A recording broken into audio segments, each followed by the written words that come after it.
Swimming like a shark in a shrimp tank. Big fish, small pond in the shrimp tank. Hey, welcome back to another episode of the Shrimp Tank, coming to you virtually from Seattle, the Pacific Northwest, and sometimes even north of the border. Listen, if you want to learn how to start, grow, or run a successful business, we are the podcast of record. This is the podcast for you. This is where we say street smarts and book smarts collide. I'm Dan Whedon, and my co-host today is Michelle Bomberger. We are excited to have as our guest today, Elizabeth Harris. Elizabeth is the founder of Resultist Consulting in Kirkland, Washington. If you don't know where Kirkland is, it's part of the East Side where Bellevue and Redmond is. Costco's out of there. Elizabeth is a fractional chief revenue officer, and I think everyone is interested in more revenue. So you should be as excited as we are to learn more about Elizabeth and her practice. Welcome, Elizabeth. We will be with you in just a minute. You can find us wherever you get your podcasts: iHeartRadio, Apple Podcasts, Google Podcasts, Spotify, SoundCloud, Stitcher, and YouTube. As I like to say, we are ubiquitous. We come to you from about a dozen cities, including the mothership in Atlanta, Boston, Boca Raton, Charleston. We've got a couple new ones in Columbus and Knoxville to boot. Now, before we bring on Elizabeth to learn more about her, Michelle, it seems like it's been forever since we've had you, but I think it's only been 3 weeks. Yeah, it's been a busy 3 weeks, though. I think things are feeling a little bit back to normal around here, and I've been traveling a bit, so That's been a really nice change of pace. I've been following a little bit your exploits on Facebook. You've been traveling and things like that. I just got done traveling. I went up to Bellingham. For those who don't know where Bellingham is, just a couple hours north. This was the 25th anniversary of a bunch of high school buddies and I getting together. We were 31 years old when we got this started in 1996. Here, 25 years later, we're still going out and playing golf over a long 3-day weekend. We play 4 rounds of golf and have a lot of fun and good times together. We all still look exactly the same as we did 25 years ago, I'm sure. But you know, something that got me thinking as I was golfing, and I probably should have been thinking about other things, but I was thinking, the focus when I play golf, the results are completely dependent, the flight of the ball, all of that, on my swing. As much as I'd like to get upset at the golf ball or the golf club, what I kind of learned is that my expertise and how I executed that at that moment was the golf flight, and where the ball ended up was a result of that. And I was wondering, I know you're into gardening and you do a whole lot of cool things. Do you have another correlation between execution of skill and expertise and then results? Well, it's funny because before I headed out on this last trip, all the tomatoes were green. And I'm thinking, it's the end of July, it's early August. What's going on? I want my red tomatoes. And there's dozens and dozens and dozens of them sitting there. And of course, when I get back, there's dozens and dozens of red ones. And it's really fun to have that harvest. But my husband and I have a little bit of a banter around the gardening strategy.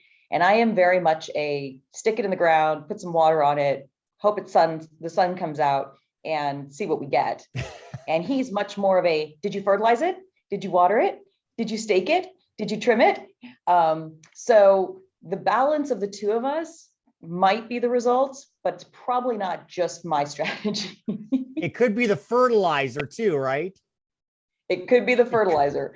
So it's fun. Our guest today, Michelle, Elizabeth Harris, she is all about revenue, but the name of her company has the word, I think probably on purpose, the word result in it.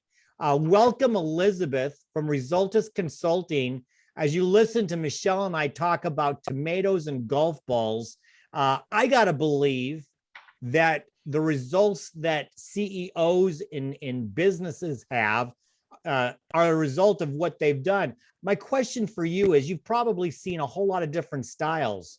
What's the one thing that CEOs and business owners, what should they be doing to get the best results that they are not actually doing? What they really need to do, Dan, is to focus on growing profitable revenue, not just growing revenue, but making sure that it's profitable. And so I just as a quick follow-up, talk a little bit more about that, because I know top line growth is something a lot of people think about, but when you start talking about profitable growth, how do you define that? I define that as in several ways. One is it sends money to the bottom line, of course, and also that the entire organization benefits from that revenue. So the customer service or customer success teams aren't, I don't know, pulling their hair out after they deal with customers. And the salespeople feel like they're being compensated fairly, and the marketing team feels like they've actually made a contribution. Elizabeth, I love this because as a CEO of a business and trying to think about how to align all of these different parts of the organization, one of the aspects that we struggle with are the right metrics. So when you think about each of those parts of the business, their levers and their tools and their activities are different. So how do you kind of think about aligning the metrics across the organization to drive that, marching in the same direction? Sure. The biggest place that I always start is with the mission and vision of the company. If everybody knows it and understands it, and even more, they're aligned around it, the metrics fall out of that, because they'll be different for each group, certainly. But if everybody is headed in the same direction at the same time, they're much more likely to reach that destination. Elizabeth, it's interesting because when I introduced you, I said you're a fractional chief revenue officer. And, a lot of people might be listening. They may have heard of a fractional model, but not everybody's heard of a chief revenue officer. We think about sales and marketing, which are entirely different things, I think. So I guess what I'm asking you is can you, for the people watching or listening, tell us what a chief revenue officer is and how you work in your business? Sure. Thanks, Dan, for asking, because it is actually something I spend a fair amount of time on defining what is a chief revenue officer.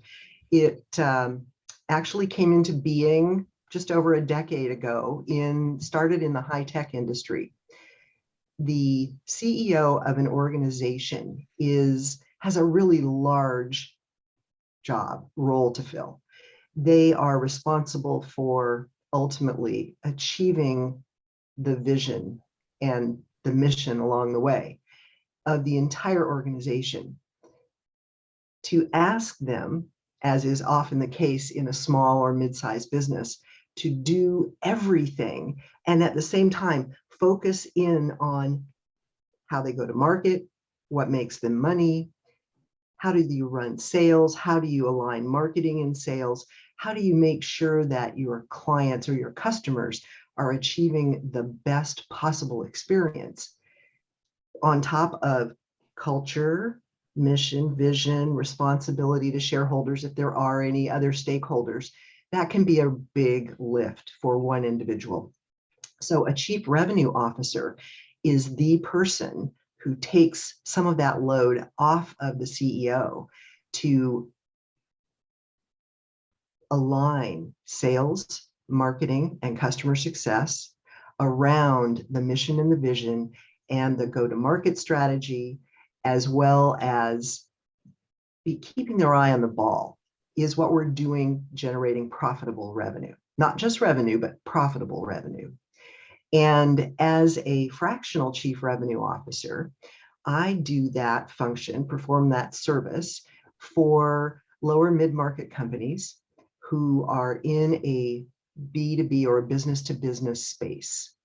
They have a leader, a CEO, president, owner, who is a technical expert at whatever their profession is. They might be a manufacturer of some great thing, or a professional services firm who provides an exceptional service, but somewhere along the line, they didn't ever, I don't know, get the chip about sales, marketing, and customer success. So I come in and work alongside them and help them in those areas. I love the aha moment that I'm not supposed to be doing everything. So thank you for that. But something that struck me is, you've been doing this for a while, and I've always been really intrigued by this concept of a chief revenue officer, because it makes a ton of sense when you're trying to align these different parts of the business. And I'm wondering, what you're seeing as far as trends in sales organizations, specifically around this last year and a half and kind of what we've been experiencing, but just trends generally and where people are going around, sales and marketing strategy. Interestingly enough, I was just kind of diving back into that detail myself for a totally unrelated reason, but CEOs, for the most part, are at this 10 seconds not as concerned about growing their companies as you might think. What they're really concerned about is culture, and increasing productivity is a big one. So for somebody in my role, it's up to me to keep my eye on the ball about are we doing the right thing at the right time and in the right order? Are we achieving our mission, and along the way hitting our metrics around profitability, sales, lead generation, everybody's favorite, CRM usage? There's a whole variety of things that fall under that CRO umbrella, and the CEOs have other things on their plate right now. So it really falls to the CRO, or the person who has that role in an organization, to make sure that we're still on track for growing profitable revenue. So Elizabeth, you talk about the CRO role, and because you work primarily with small and medium-sized businesses that don't have what traditionally would be part of the C-suite of a much larger business, talk a little bit about the challenges that you have maybe in discussing with CEOs of this company the need to take off some of the hats. I mean, Michelle made a comment about that. It's hard. It seems sometimes it might be harder than one might think to get somebody who is so knee deep or armpit deep or up to their neck in stuff to give away some of that, especially as you're talking about revenue and profitability. What's some of the mindset shifts that you've seen? It is very difficult, Dan. Some people are more willing to give it up than others, and some people it's easier for them to give it up. One of the things that I do that makes it easier is to establish a set of metrics so that the CEO, owner, whoever's in that key leadership position can tell on a regular basis what kind of progress we're making, where we are in the system, how to keep their eye on the ball without keeping their, being up to their neck in it, to coin a phrase. For those people who can't ever let it go, we usually don't work together very long, because what I have done now, I'm in my 15th year of doing this and growing businesses, doubling revenues in the space of 3 or 4 years. So this, while it isn't a quick fix, the approach that I take, the strategies that we implement, they work. And that yet by the same token, can be equally challenging. Some companies aren't ready for that yet. You know, if you were to walk in and say, you're going to have double the business in 2 years or 3 years, could you handle it? So there's an ongoing give and take with the rest of the C-suite, the CFO, the COO, whoever happens to be in those roles, to make sure that we don't throw the baby out with the bathwater, so to speak. Right, right. And we're about to head to break, but you just made me think about the difference between sales who want more, more, and more, and then that thought process, can we actually take it? So we'll probably talk about that more, but right now we're going to take a short break to hear from today's Spotlight sponsors. And when we come back with our guest, Elizabeth Harris, for our Hot or Not section of the show, we're going to ask Elizabeth about springboards. Don't walk away. We'll be right back with more of the Shrimp Tank. Your business is a valuable achievement, your livelihood, and your legacy. Every day you are asked to balance business opportunities and legal risks. But engaging legal adds complexity and expense. You deserve to experience business law the way it should be: practical, responsive, approachable, and transparent legal solutions to support your business in every stage. With Equinox Business Law Group's General Counsel Services, you get a corporate legal department tailored to your business needs. Let us tackle those contracts, HR, partnership, and IP issues so you can get back to your most important work, seamlessly moving your business forward. To learn more about Equinox's fixed cost, all-inclusive legal services, visit our website at equinox.law or email contact@equinoxbusinesslaw.com. Equinox Business Law Group. Business law the way it should be.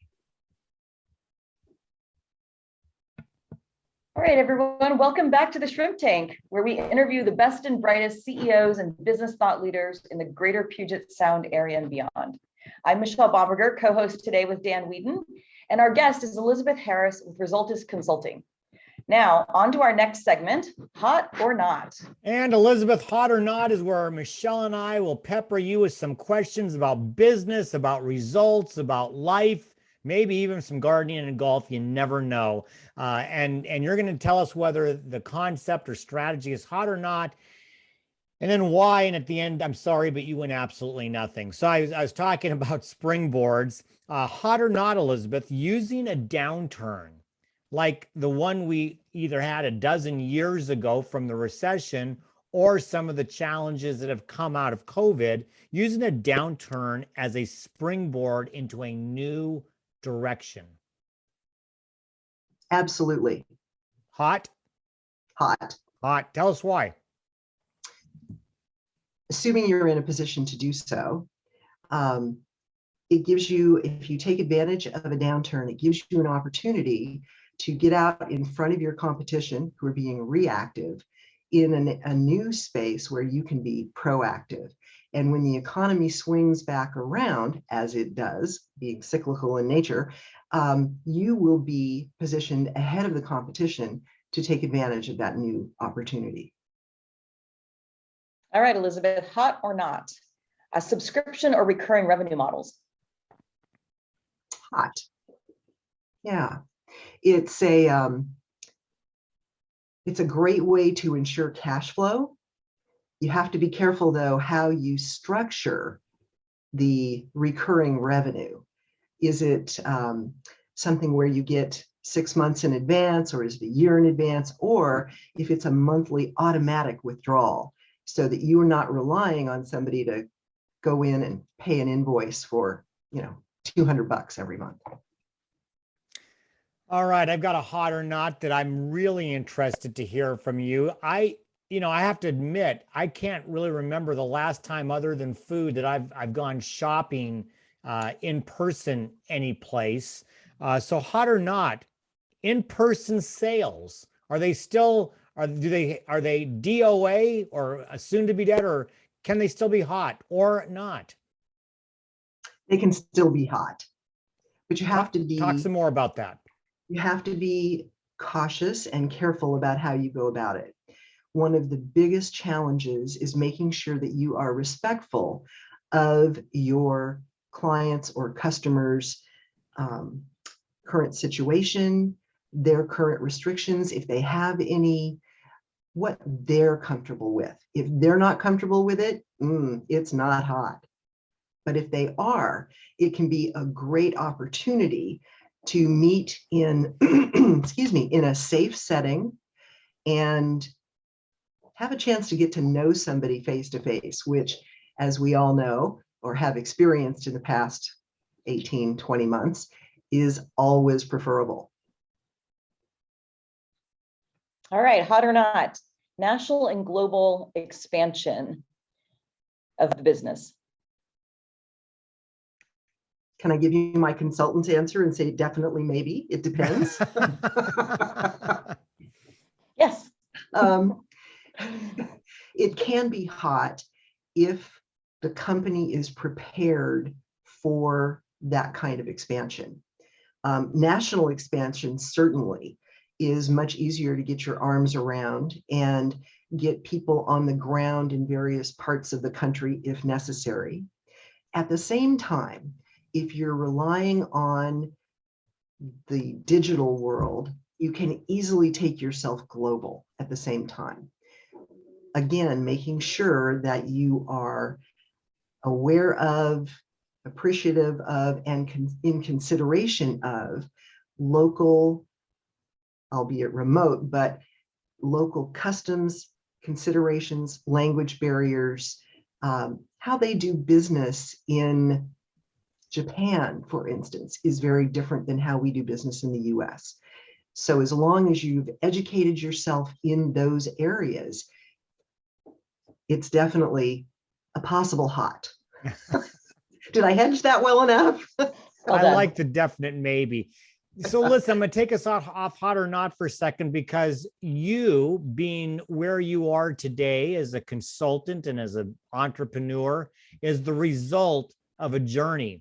I'd like you to share, I'd like to hear a little bit more about how you got to where you are today. How did you get started in business? How did you get started in beginning your practice? Give us a little bit of what the results, what we're seeing as the result. How did it come about?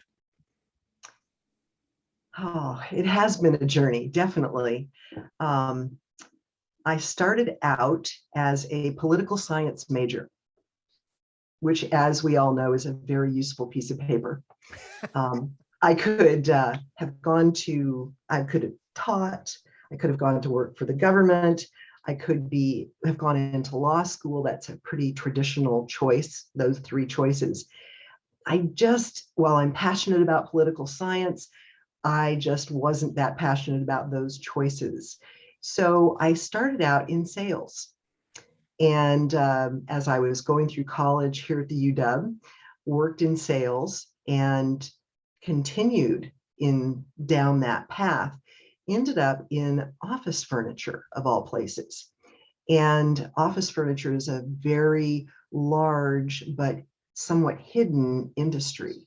In the Puget Sound region alone, in the before times, office furniture was a $2 billion a year industry. I think that's nationally, not in Puget Sound, but it is huge. All of those cubicles in all of those offices and all of those chairs. So I started my own commercial office furniture dealership. Did that for 15 years and went through 2 downturns, including the dot-com implosion, and decided, you know what? I love this business because it is like solving a puzzle. You get to work at a very high strategic level about the impact of an interior on a company and its culture. And in the next 20 minutes, you go into a meeting and you're talking about this little bitty part that goes into a workstation. It was all over the place. And one of my passions is solving puzzles. So after the second downturn, and we're headed into our third, I thought, you know what, there has to be a better way. So I decided that I wanted to change what I do for a living, got out of office furniture, and really focused on the parts of business that I enjoy the most. Ooh, is that the gong? Is my time up? No. You're good. You're good. Keep going. So the parts of business that I enjoy the most are strategy, sales, marketing, and working with clients, making sure that customers are successful and have a good experience. So that led me into consulting. And I have been doing this ever since. So Was there more to that question, Dan? I can't remember. No, that was Okay, perfect. good. That was outstanding. All good. I'm fascinated by your pre-consulting world though that you came out of. I had no idea. Oh, well. Yeah, I remember that too. I'm curious about the focus, with the puzzle solving. Yes. Then on the revenue component. I mean, there's lots of places in business where there's puzzles to solve. Yeah. Was there a point in time where that became the thing? Well, in the sales world, it is, and I think Dan mentioned this earlier, it's all about revenue, making more sales. But as a business owner, I'm here to tell you, not all sales are good sales. There are some sales you would be much better off without. And a salesperson really doesn't want to hear that. They are, what do you mean? They're not a prospect. They're alive. They're breathing. They have money. Come on. But as an owner, that can't be your approach. So I learned that, throughout over my time in office furniture, that it's about profitable revenue, not just making more revenue. And my experience with sales along the way is, there's a common complaint between sales and marketing. Sales complains that marketing never gives them any leads that are worth following up on. And marketing's retort is, well, it doesn't really matter anyway, because you never follow up on the leads we give you. And around that conversation goes. So when you combine the goal of profits and aligning marketing and sales, the consulting in that arena just seemed to be a natural fit. So, it's interesting because we talked about this right before the first break about the whole sales thinking. The people who are in sales, they usually are compensated by that. So they tend to be very aggressive. You have the concerns from operations about capacity and all of that. When you're working with a small business or even a medium-sized business, these departments don't tend to be very large, I'm guessing. And sometimes they might overlap quite a bit with the same people. In your role as a chief revenue officer, talk about that balance that you've got to play with people who are not only in maybe different departments, but who might have a lot of overlap. And they do have a lot of overlap. Oftentimes they are, particularly in a smaller company, somebody who's in charge of the marketing may have some other role where they're helping, I don't know, ops or HR or in some other way. So sometimes it can be just about getting additional time with them. But my ultimate responsibility is to the company itself and the CEO.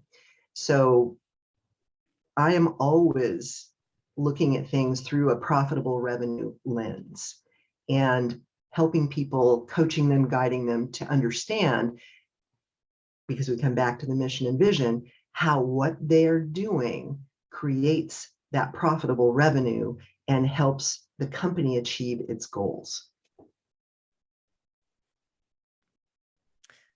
You mentioned something earlier that CEOs are kind of focused right now on culture and productivity. And I wonder, with this need, especially in your role for alignment, do you find yourself providing any guidance or insight to these CEOs on where there may be a culture mismatch? This is a hard thing to hire for. It's something that we all aspire for, but it's a really tough thing. It is a hard thing to hire for. And you're right, everybody hires for fit, we can train the rest. And I do find myself having tough conversations. And in a lot of cases, the cultural mismatches result in a hard conversation that I have with whoever it is, the CEO or the president, whoever's in charge. First of all, to bring up those mismatches. In a lot of cases, they don't necessarily know. They know something is wrong, but they don't know what it is. And historically, traditionally, there are a lot of conflicts between sales and marketing. Each one wants to do, one up the other. So I do have those hard conversations and help them understand what the issue is, but at the same time, present them with some ideas, some strategies about the next steps that they can take, that I can take, that we collectively can take to overcome those. So the next step that we have to collectively take is take our second break. We're going to take that short break to hear from our corporate sponsors. And when we come back with our guest, Elizabeth Harris from Resultist Consulting, for our famous Plead the Fifth section of the show, we are going to ask Elizabeth to give some sage consulting advice to herself. Don't walk away. We'll be right back with more of the Shrimp Tank. Plead the Fifth is brought to you by our corporate sponsors: Ideal Life 360, Cornerstone Financial, First Underwriters Insurance, and the Kitsap Sun newspaper. Please visit our website at www.shrimptankpodcast.com/Seattle to learn more about these terrific companies.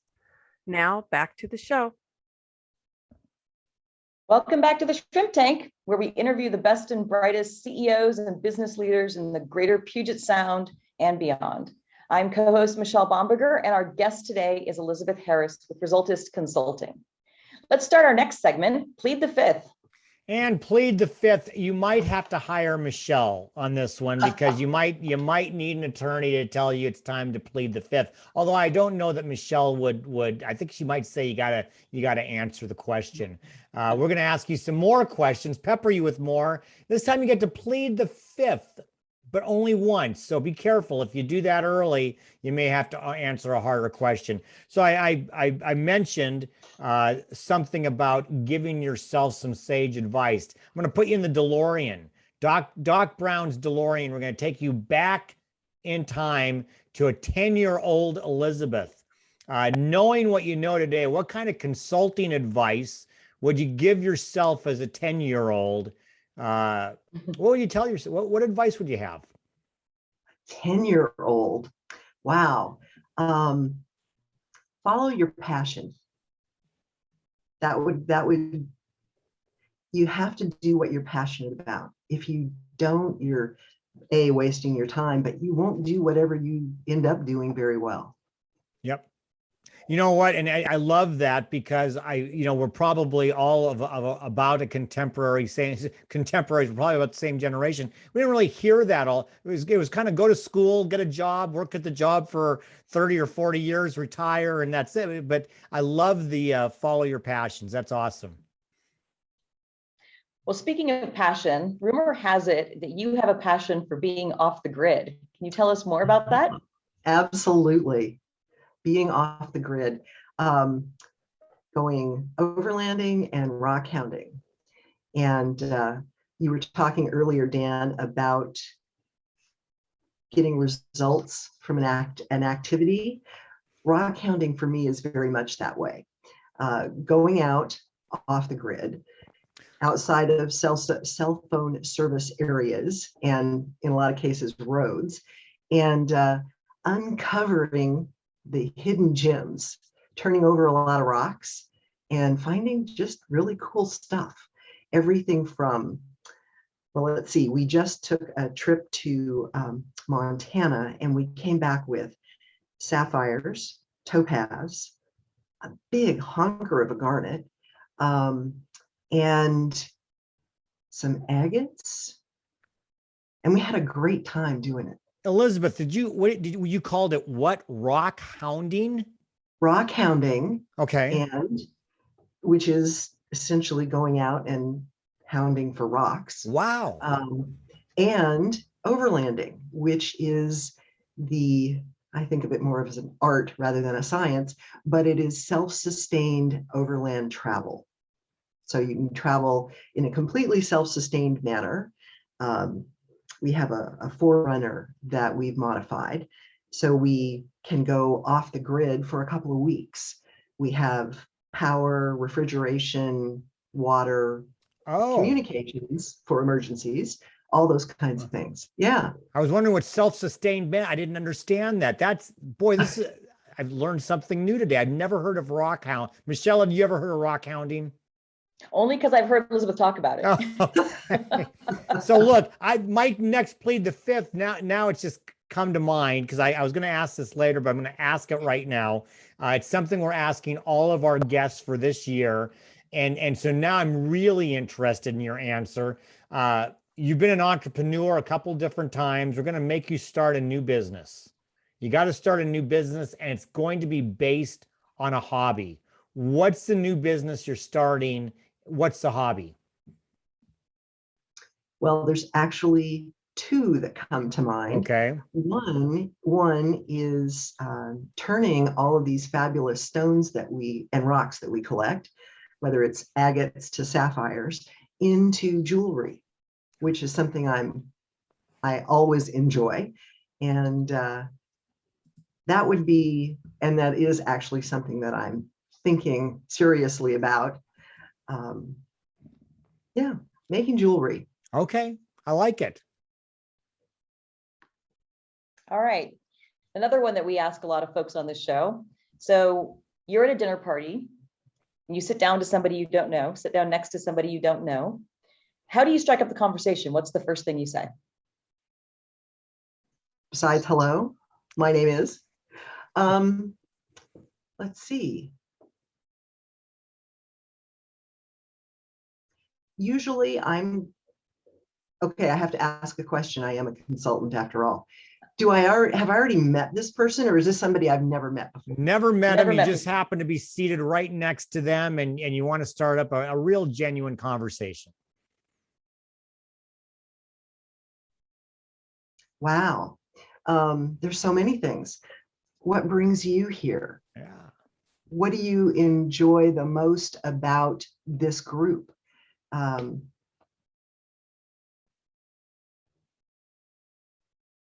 What do you think of the souffle? I don't know. There you go. There you go. I like it. I like the first one, especially, what brings you here. That was good. So, I just to kind of getting off of plead the fifth just for a second, I want to get back to your business because I find that it's really, really unique in what you do in helping small and medium-sized businesses in a role that I think a lot of them didn't even know existed. What do you think is the hardest part of your job in an effort to kind of, again, focus on profitability? I've heard you say that from the very first one, the focus on profitability. And the reason I find that to be of interest is because people who usually found businesses, they're thinking about what it is that they do, what it is that they make, what it is that they provide. And the whole concept around, staying in business is hard. What's the biggest obstacle you face? Biggest obstacle is helping people change their mindset and looking at it through that profitability lens. Large companies have people in-house who do what I do. And smaller organizations, small, mid-sized businesses, they rely on the CEO for this. And sometimes the CEO can, sometimes they can't do it. but being able to help them as a serial entrepreneur myself, being able to help them really make sure that they stay in business over the long haul by focusing on the front half of the business for them, the sales, the marketing, the customer success. Most everybody wants to focus on what I think of as the back half of the business, which is manufacturing, operations, warehousing, distribution. How do we cut costs? How do we gain efficiencies? Well, you can only do that for so long. What I want to help people do is focus on raising the bridge instead of lowering the water. I love that. I love that kind of analogy, that visual around how do we go about doing that. Do you have any go-to materials, books, like for people who want to get started thinking about this? What do you guys suggest? So there are a number of tools and resources that I have actually created over the course of my career before consulting. And I have a B2B library on my website where people can go in and download them for free and use them. Please use them. The biggest thing is a revenue development action plan. And this is a workbook, if you will, that I developed over the course of my career. And it is part of what I use in my consulting work today. And it goes through a process of discovery, analyzing, and coming up with the strategies that you should work toward or implement moving forward so that you can grow profitable revenue. I know that you are a wealth of knowledge. I've heard you speak on this topic before, and that's a great segue.